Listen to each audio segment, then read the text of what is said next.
Auburn's good. Did they win tonight? No, they lost to Missouri.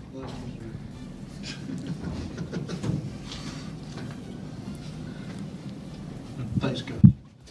All right, I'm out before I say something. Straight up SpongeBob that thing. All right, I'm out just before he says something he's going to regret after losing to Auburn. Not even close as well. Auburn blew them off the court last Saturday. Well, Arkansas, they rout South Carolina, and then he was trying to defend the loss the game before, and then obviously he couldn't defend it because the SEC is the SEC, and it's crazy, and Auburn loses at Missouri. Welcome back to Southeast Sports Plus.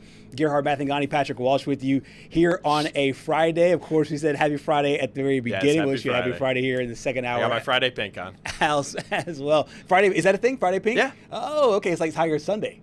You haven't noticed this? Not at all. Are you I have not.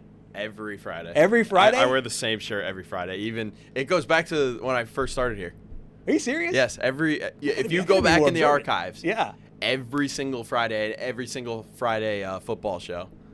I had no idea. Yeah. Is it like a Tiger Woods thing? Like it's just like a I kind of wanted to mental... start a thing. You know, you got to have fun with it.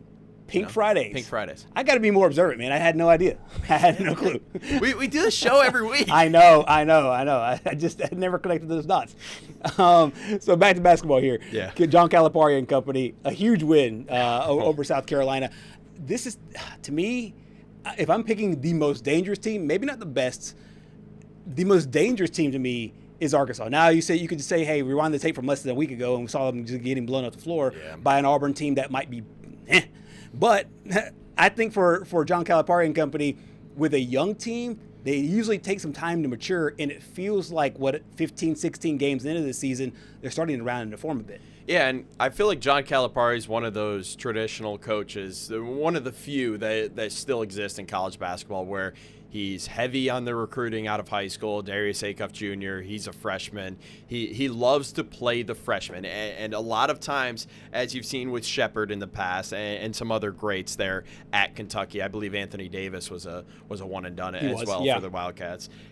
That's just his MO. He wants to develop young kids into NBA level talent, and you rarely ever would see him go out and get these 21, 22, 23-year-olds out of the portal, and he's just been so outspoken. Him, Tom Izzo, the list goes on and on about how the NCAA is allowing these former NBA draft picks to come back. Right. I'm sure. I think we played the funny soundbite of Calipari. You got the rules be the rules. The rules be the rules. My goodness. If there was a Hall of Fame for sound bites from this year alone, that has to be number one. I don't even care if we haven't even gotten to baseball season yet. That is number one.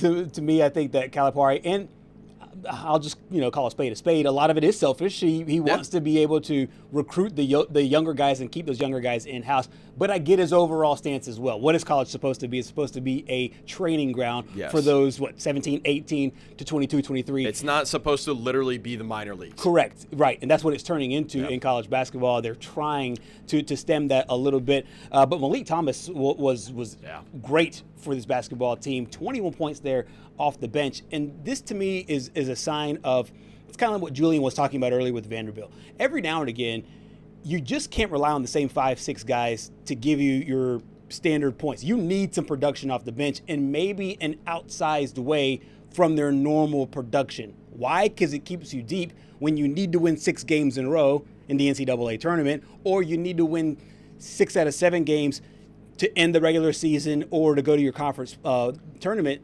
playing well towards the end of the year, which of course is the only time that matters in college basketball. Well, I will say this. I feel like sometimes your sixth man, so to speak, is your best shooter, because you want to have a guy on the floor when your starters are out of the game, so that way you don't lose all of that offensive production.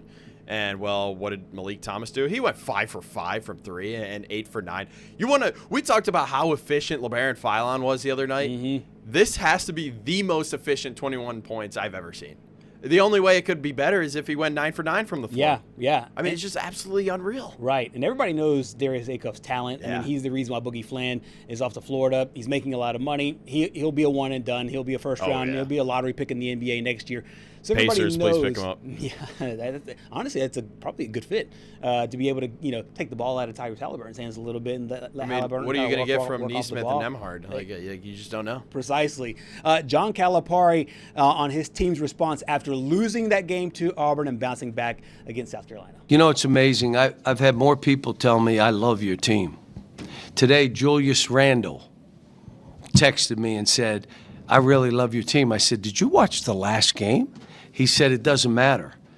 You know, different people are calling me about this group and saying you have a lot of pieces.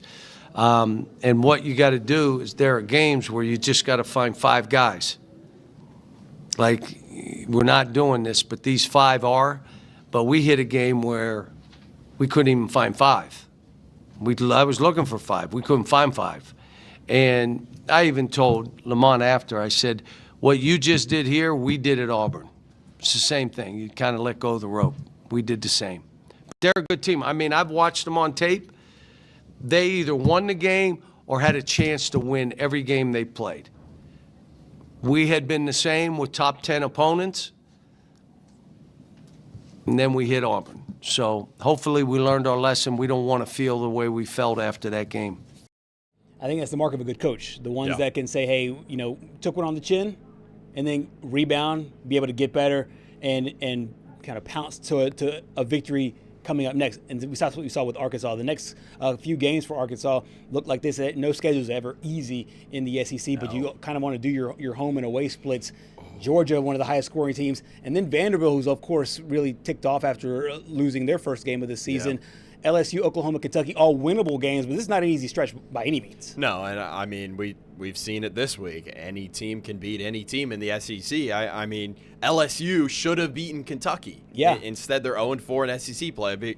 So I don't think we're going to see the level of dominance that we saw last year from the SEC when I made the assumption that, you know, South Carolina was the worst team I've ever seen in a conference. Yeah. The best team to finish dead last in the conference had to have been South No Carolina. question. I just don't think they could have easily competed in the ACC last year, and the ACC had a down year. It seems like they're on their way back up right now. UNC's looking pretty good. Duke looks pretty good. Clemson looks pretty good. But they've got a tough one here tomorrow. It's a top 25 matchup against Georgia.